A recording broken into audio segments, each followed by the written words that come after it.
What an incredible day for the Auburn Tigers and Alex Golesh.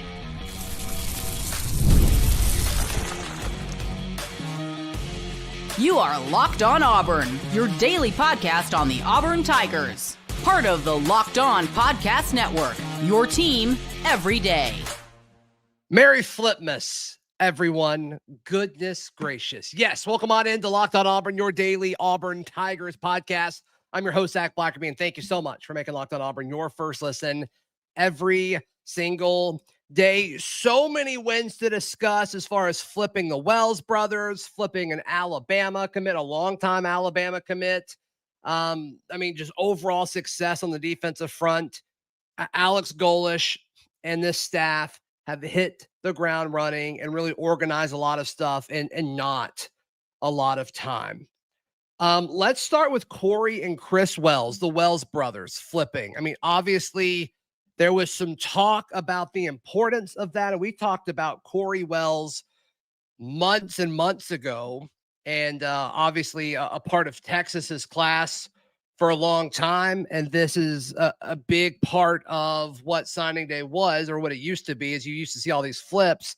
That seems to have slowed down over years past. When you talk about high caliber guys like this at positions that are super, super desirable. And Brian Smith of the Portal is going to join me in literally seconds, but something that he talks about all the time, Brian of the Portal joining us, the importance of defensive line recruiting. And so when you flip Corey Wells from Texas and you flip Tavon Branch from the great state of Pennsylvania, you talk about, okay, you taking a step forward on the defensive front. Those two guys will do that for you. This is a wild day because you got to work usually years to get one of these guys. They got two in less than 72 hours from hiring a coach or whatever. Insane. Like, Auburn, they've had a lot of D linemen in their history, but I don't know if you could ever ask any historian, has this ever, this is insane. Yeah, the Corey Wells one, we talked about him a ton months ago, right? Like when his recruitment really heated up and it seemed to have settled down. Just Alex Golesh is going to get credit for this, and he absolutely should. He's the head guy. Keeping Vontrell King-Williams on staff. What an instant, yes, that was the right move. Because what a day Vontrell had. Goodness gracious. I remember telling you that a year or so ago because I didn't think Freeze was going to make it. I'm like, they better not lose this guy. And he, just from being around him, watching him coach, for those of you who don't know, when Auburn practice actually let us in, the D-line coaching is like a few feet away from where we're allowed to stand. It's practically face-to-face with him. He is the real deal. And kids love him. He's a hellacious recruiter. He's a nice guy. He fits everything you're looking for, and he's played the position. So, right. Yeah, Auburn needs to pay him a lot of money. I'm sure if him getting retained, I'm sure he's making more. If those contract details are out there, I have not seen them. The Wells brothers are interesting because his brother Chris, linebacker, committed to South Alabama. And I think the last time you and I talked about him, Brian, they were both coming in for visits together. And the talk was, okay, do you take the brother to get Corey? And you and I instantly said, yes, you do. 2 scholarships for an elite D tackle. The answer is always the same. And Chris Wells may be a solid linebacker. We don't know. So, what, even if he contributes on special teams, okay, fine, whatever. But you get elite defensive tackles however you can. 100%. And that, you take Corey and Chris Wells in a heartbeat. And you and I spoke yesterday. I'm like, there's a chance Auburn gets it. I'm going to be honest. When I said that, I was just kind of throwing it up there for, conversation. And then about an hour before the announcement, it's like, hey, this is heating up. We made a really strong final push. Let's see what happens. And then I don't know if you saw the video of them, doing it. They both kind of put the hats on the same time, and they, on their nameplate, they took the nameplate off, and it was their nameplate next to the Auburn logo under it. And it's like, all right, they liked that last pitch, and Auburn was all over. Huge. Yeah, this is the difference between 7 and 5 and competing to make the playoff. If you don't have D tackles, it's not happening, bro. Like the kid, Bobby or whatever, the kid that kind of came on this year for Auburn. Yeah. That's a great story, by the way. They Famous didn't know that surprise. was going to happen, Mm-hmm. but he just called like King. He told me like this. He figured it out. He told me that this past spring, like he's figured it out, and he was right. He's really good. You He have is two really good. kinds of guys like that on the interior. This just by math, you can only double one. That's will be a problem. Let's talk about the other defensive lineman that flipped. Tavon Branch, Penn State guy, state of Pennsylvania, flips, and he started posting a few days ago. Like he started acting on the internet as if he was flipping. So not as big of a surprise as Corey and Chris Wells flipping, but still impactful nonetheless. That doesn't make it less impactful just because we knew it was coming. And this is another guy where you turn on his tape and like you and I have discussed, high school football at different states, like in Pennsylvania, not an awful high school football state, but it's not, Florida, it's not Texas, not Alabama, but still like this dude gets through blockers like every single snap. Yeah, there's some spots in Pennsylvania that are good around Philadelphia and around Pittsburgh, but overall, it's he's killing people and he should be. But that's the point. If you're in front of somebody that can't handle you, I want to see you dominate, and he does. And more importantly, Zach, you can't teach 6'3", 305. That moves that well at that age. Yeah. So is he a guaranteed lock to be great? No. But Auburn will take that kid 10 out of 10 years. I guarantee it. I'll speak for King on that every time. Yeah. The reason's very simple. There aren't very many of them. So when Auburn's good, they usually have that guy in the middle, like really good. And that just kind of fits the par for Texas or USC or any other major program you can think of. So again, cannot stress enough. Getting two of these dudes, you got a chance to stuff teams. You didn't have committed to you when Alex Golesh was hired. That is on wild. Sunday? That's wild. Yeah. Like good for him. I cover a lot of recruiting. This is not a normal circumstance at all. Good for Auburn. Yeah, this is a big deal. Other flips today. Deshawn Spencer, this happened last night, but obviously flipping from Duke, had a great relationship with the staff at USF, but I don't think he really wanted to go to USF. That staff then goes to Auburn. He's like, well, yeah, I'll go to Auburn for sure. In-state guy, because once again, there's a trend of like all these guys within that 250-mile radius of campus that he talked about. He knows and already recruited a lot of these guys from Florida, coaching in Florida. So, he's obviously going to be good at recruiting the state. But Deshawn Spencer, saw a few people saying like, oh, he kind of looks like a younger Eric Singleton. Developed, but as far as athleticism and explosiveness, like it's certainly there. Yeah, this is a kid that can really run routes. He played at Saraland. That's, if you know anything about the high school football landscape in Alabama, that program knows what it's doing. It's the best program in the greater Mobile area. Look, he's going to be the guy that comes in and has an advanced understanding of how to run the routes, do the right things. I bet he plays some as a freshman. Not saying he's going to be a guy, just saying he's going to play some. And to that end, I hope that he's not forced into it, but like they're going to rotate some receivers because they're going to play some up tempo. They're going to need some depth at receiver, even though they've got a pretty loaded frontline unit. Yep. Auburn flipped a wide receiver from Alabama. That will never get old. We discuss how impactful Brian Williams Jr. could be next, right here on Locked On Auburn. Today's show brought to you by our friends at FanDuel. FanDuel is America's #1 sportsbook. Auburn, a 5.5-point favorite in basketball tonight against the NC State Wolfpack. I think Auburn wins by more than 5.5. NC State really, really struggling. Them on the road, they didn't look good in Maui. I think all things kind of point towards Auburn here. And also Auburn kind of been shaky from the three. NC State is awful defending the three. So we'll see what that looks like tonight. And obviously with FanDuel live betting, a big thing that you can do there. So if you want to be in the middle of the action this season, visit FanDuel.com and place your bets all season long. FanDuel, the game moves fast, and so can you. Thank you so much for making Locked On Auburn your first listen every single day. Brian Williams Jr. flips, little iron ball flip from Orlando, goes to the First Academy in Orlando, Florida. Brian, so I'm sure he had a relationship with Golesh and his staff. He flips from Alabama to the Auburn Tigers today. Big-bodied kid, played basketball coming up. He was at Lake Mary High School until his senior year. For those who don't know, the First Academy, it's one of the few private schools in the Orlando area. They got a ton of guys. Williams is one of those kids that kind of fit in. They got half dozen P4 kids signing every year.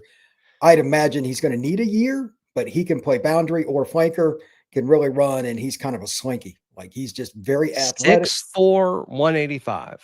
Right. And he's a hooper. 6'4", you think? Oh, yeah, he's a big kid. He's a big kid. He's a hooper until about the end of his junior year, and he decided to go all in on football. And now it's just like, how long does it take him to develop? Because he's never been committed to one sport. So, but the athleticism is there. I have no idea what his ceiling is, but he's nowhere near it currently. So, great kid too. Really nice guy. Yeah. All right. A few other guys that, I don't know, it feels a little weird calling them flips. They followed their head coach, but it is what it is. DeMarcus Broughton, the tight end, Alabama, state of Alabama kid, played at Mary Montgomery, but was a USF kid, flipped earlier this week. And when you and I talked about him the first time, we kind of compared him to Kentrell White, who was at Auburn's class. This kind of raw, big receiver that's going to, kind of be more of a tight end at the next level. Well, they bring in Broughton, and Kentrell is no longer part of this class. You got a kind of feeling that those two things are tied together. So what do you think of Broughton as a playmaker and a potential, position change going into college? He is a very big receiver growing into a flex tight end. Let's see how big he gets, what they want to do with him. His high school film shows a guy that runs a lot of fade routes and dunks on kids that are smaller than him. Yep. I have no idea if he can block and play true tight end. I don't think he's ever been asked to. This is the epitome of positionless football, which these spread offenses like Tennessee, which is pretty much what Auburn's going to run now, is what they do. I'll be curious to see if they make him an H, a tight end, or a combination. I have no idea, but he's got the frame to do it. So I thought this was an interesting comment.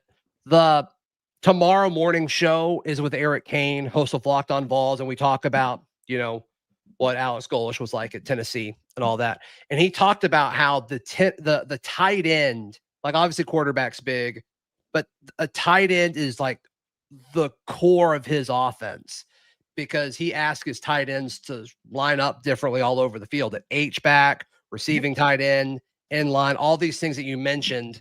And so I think whenever we talk about tight end, which Auburn is going to pound, that position in the portal, they have to. It's depleted. They have to. So like, this isn't a guy who's going to play this year, I don't think, unless they strike gold and he develops quicker than we all think. But they're going to be so heavy in the portal at tight end. That's something we got to think about. It's like, okay, because they want to go tempo, they don't want to sub out, and they still want to move the tight end formationally around into different things. And so you got to look, okay, can this kid do this after he's been in the system for 2 or 3 years? And I think the answer to that is yes. Like, you can see the path to that with Broughton. I don't think that's any question. He only needs another 20 pounds to do that. Now, is he the traditional 6'6", 260 kid that Bill Parcells wants? No, but that's not what this offense asks. It's not what this offense is. Right. You'll have some of those guys, but that's not your, like, your 3 down tight end, if you will. He can be that guy in a year, a redshirt year. Maybe he's your backup, what I personally call move tight end. And it speaks to the offense that Tennessee runs that Auburn's going to do. Okay, on this play, we're running a screen. We're going to put him at the slot. That poor nickel corner is going to get massacred. And we're going to run a swing pass to one of the running backs. Yep. Whatever. But then you put him out wide in the red zone. They're going to put a safety on him. Let's throw a fade ball. Like, there's so many ways that he can be impactful, and you're going, hurry up.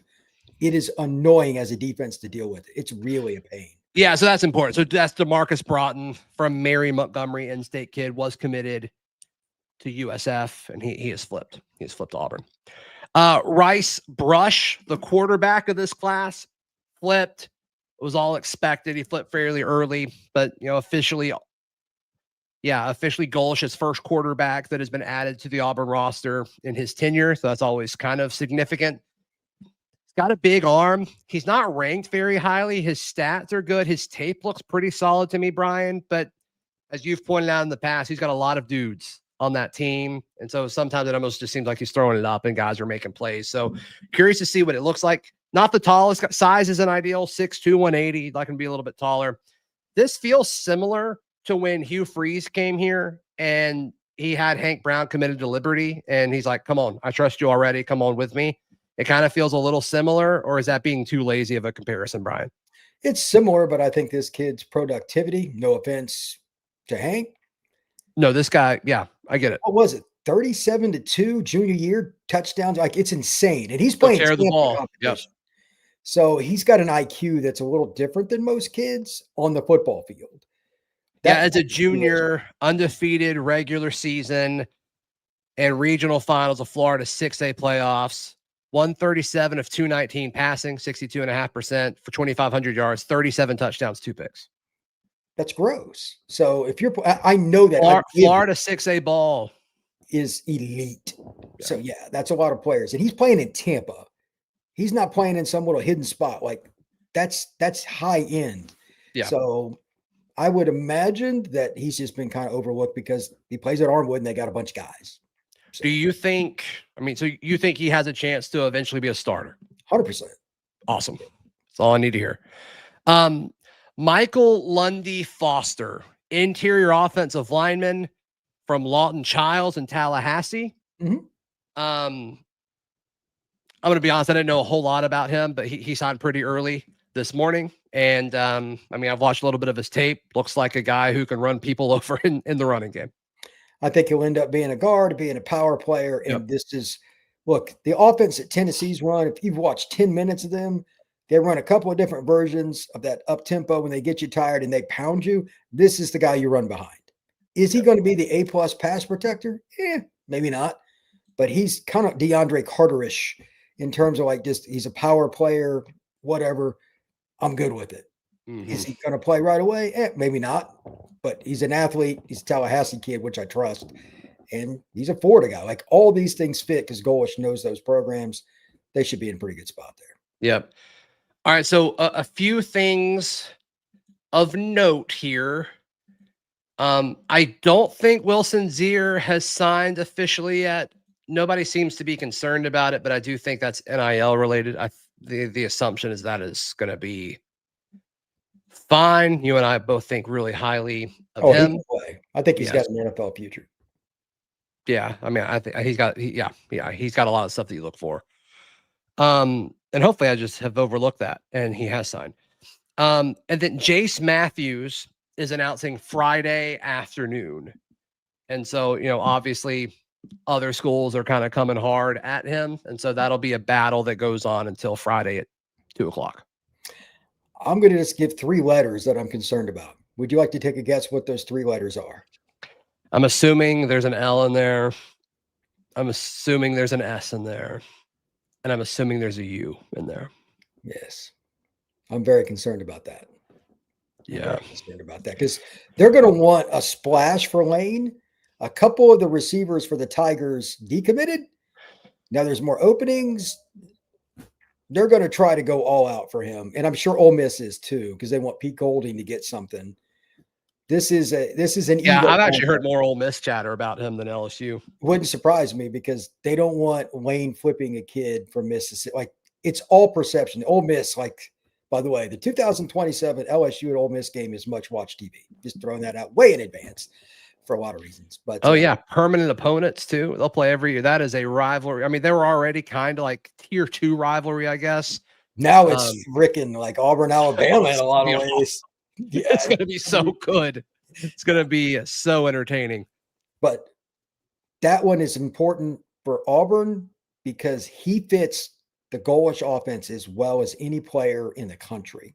Yep. So they need to get him.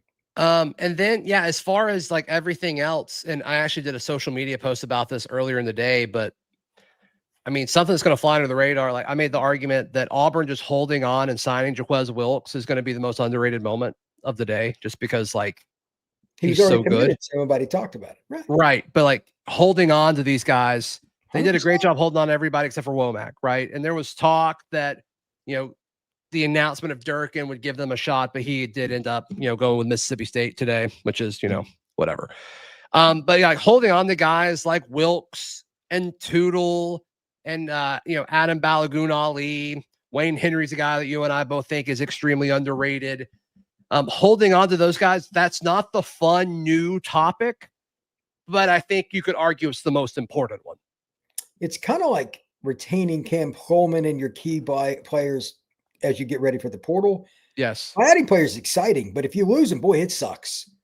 Don't lose the players. Let's focus on us first, and then let's add a few pieces here and there. It's the same thing with recruiting when you change coaches. There might be a guy or two like the Heppy kid or whatever whatever.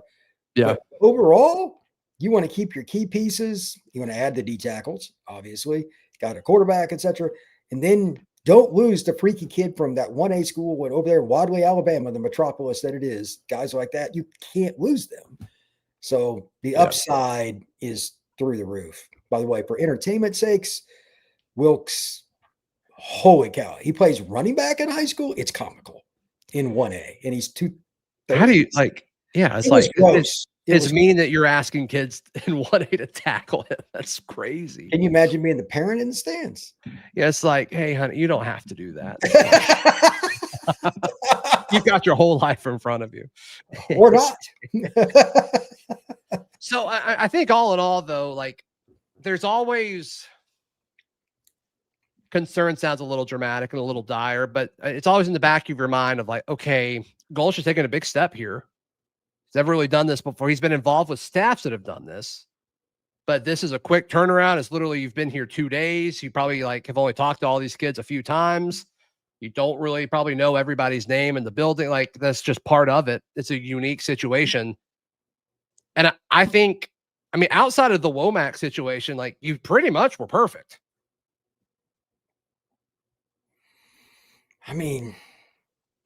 Like what else could you realistically have asked for? Getting the 2D tackles is still where it starts, but like adding the tight end and just getting the quarterback. Like I thought this was going to be a lot worse podcast when we talked about this. Like I thought this was going to be like, I just hope. Well, yeah. And there was something, I think it was last time I was on with you. I'm like, look, the ranking's not going to be good. It's not. And it's not. We're 35th right now in 247. Like that's not good. That's not good. But like right now you've got 14 signed LOIs. Like that's not a lot. And so this is going to be a portal heavy class. But you also didn't go. This is what drives me coaches nuts here. They go out and they sign kids that are like, this kid's never going to play. They didn't go out and make stupidity moves because they have scholarships. I'd rather you save it for the portal or for, look, I'm going to say it again, probably every time I come on your pod. If they don't have a top 10 class in 27, something went wrong. Save it for then when you have a whole year to evaluate and sell Auburn as you being the head coach. And were there guys that they could they have gotten Womack if they spent more money? Possibly. We don't know the full situation, but the assumption was that it was NIL related. And at some point, you got to get away from that, man. At some point, you got to get away from it and coach. Yeah. And develop. And Womack is really, really good. And 100%. So it's like, if you spent money on him, it's hard to say that it's not worth it. But Golesh does want to win now. And would you rather get Womack or would you rather find a way to keep Fagans and Winters and these other young defensive backs Diaz you've already seen play and make sure they're taken care of? For me, I'd rather have the latter. I also think that just based on early intel and knowing what I know about Golesh, etc., it's going to be a very fun January and February for Auburn fans. I hope so. Yeah, those first few weeks of January for the portal are going to be crucial. And, the stuff that's like arguably going to be more crucial now are these next 3 weeks leading up to the portal. But we'll never see any of that. We won't see all of those conversations and negotiations that happen because that's when the tampering is going to hit an all-time high. And we'll see, I guess where the chips fall when the portal opens in January. But all in all, I'm happy with this. Like I'm happy with everything that we got as far as the guys that they retained And then a few of these flips, I think, are pretty solid. Pretty solid. So, I mean, Auburn did better than I thought they would. I know it's not ideal, but I'm telling you, I'm going to. Yeah, but given the situation, man, given the situation of him having like 48 hours to do all this, like, it's good by me. If you want, just for your own pleasure, I'll see if I can talk to Brian and get you an autograph because he decommitted from Alabama, just for fun. Just I know you'd put it on your wall 100%. I know you would. So. Yeah, sure. I mean, anytime you beat Alabama for a recruit, they don't let scrubs commit to them. No, they don't. You know. Yeah, and he was there for a hot minute. So there we go. Cool. Brian, how can people check out everything you've got going on? I can't imagine how many shows that you are going to do over the next 48 hours. Yeah, I don't really know. I'm kind of concerned about that, actually. I do this thing called the Portal Podcast. It's about recruiting. Today's National Signing Day. Check out the Portal Podcast, all the same places you watch Locked On Auburn, and you can find me on X at FBScout_Florida. Lots of recruiting stuff going on there. Yes. Yeah, just a little. Please like the video. Please subscribe. We'll see you next time. This has been Locked On Auburn.